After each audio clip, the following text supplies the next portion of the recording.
Morning.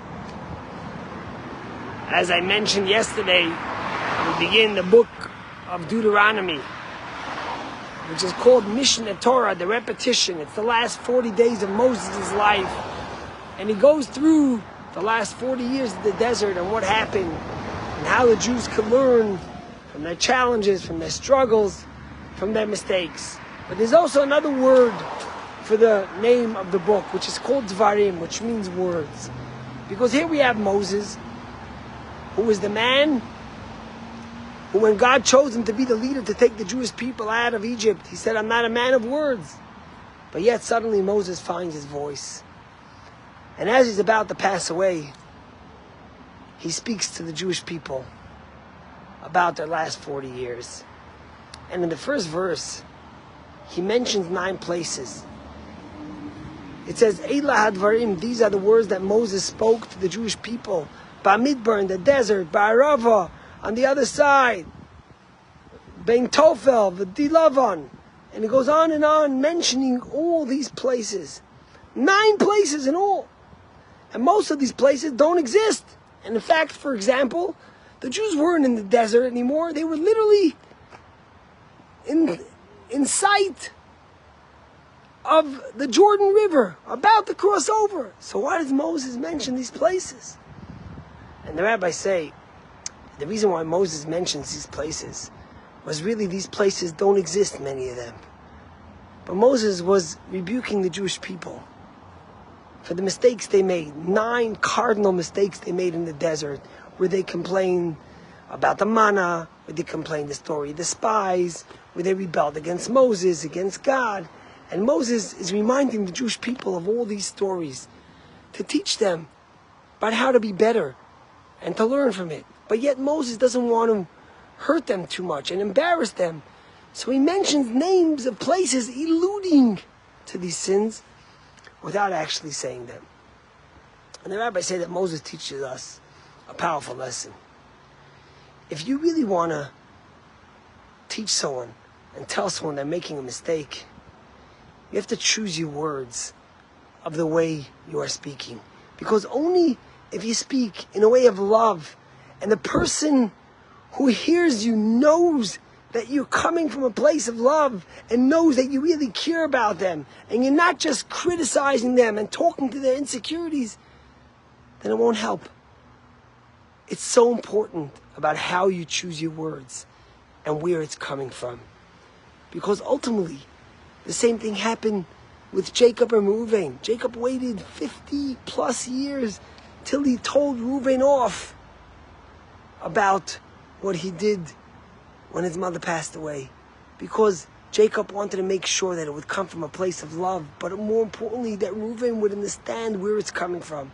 And it wouldn't push him away, but it would bring him closer.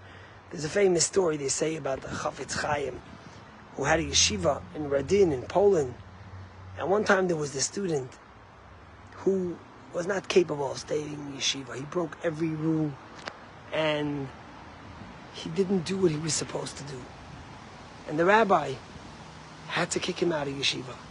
And the rabbi told him that he's not welcome in the yeshiva anymore. But then as he told him that, the rabbi asked him, the Chafetz Chaim says, where are you going to sleep tonight till you go back home? He says, I don't know.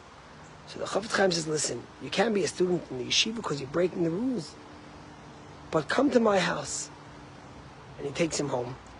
And he gives him a meal, puts him to bed. Middle of the night, the rabbi sees that the student is shivering. The house wasn't so warm. Back then in Poland, you had some wood and a fire. So the rabbi takes off his coat and covers him. Years later, this man became a very wealthy man. And he wasn't religious anymore, but he gave tons of charity, so much charity to yeshivas. And they asked him why.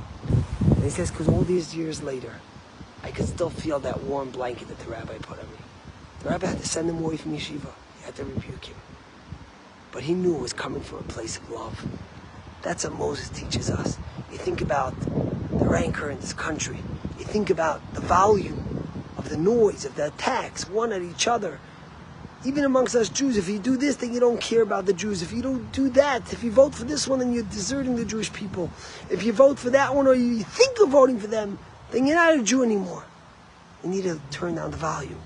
And even if you want to tell someone something, we have to say it in a more subtle, calm way.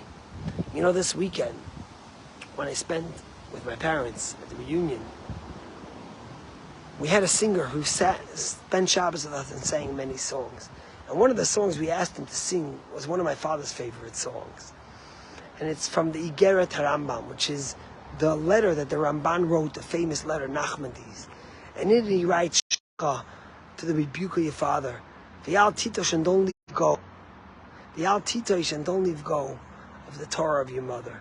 And then he says like this, Tisnaheg tamid, be careful to always act, to speak, l'daber kol dvarecha b'nachas, to speak all your words calmly, l'chol adam, to every person, uv'chol eisen, at every time, uv'zeh tinotzel min hakas. If you speak calmly, always kindly to every person, you will be saved from anger.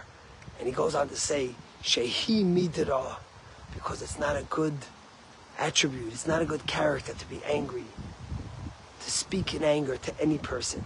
And my father loves this song, and there's a very famous song that one of the singers made up, and that's what we sang over the weekend. And it made me think about the anger we find in this country now, how we could use the words of Moses to turn down the volume. And even when we have to speak words that are strong, and we have to rebuke someone, or we have to stand strong about an opinion, we should do it in a way that's gentle and kind and caring to all those around us. So the word should be listened to and taken in the right way. God bless you. Have a good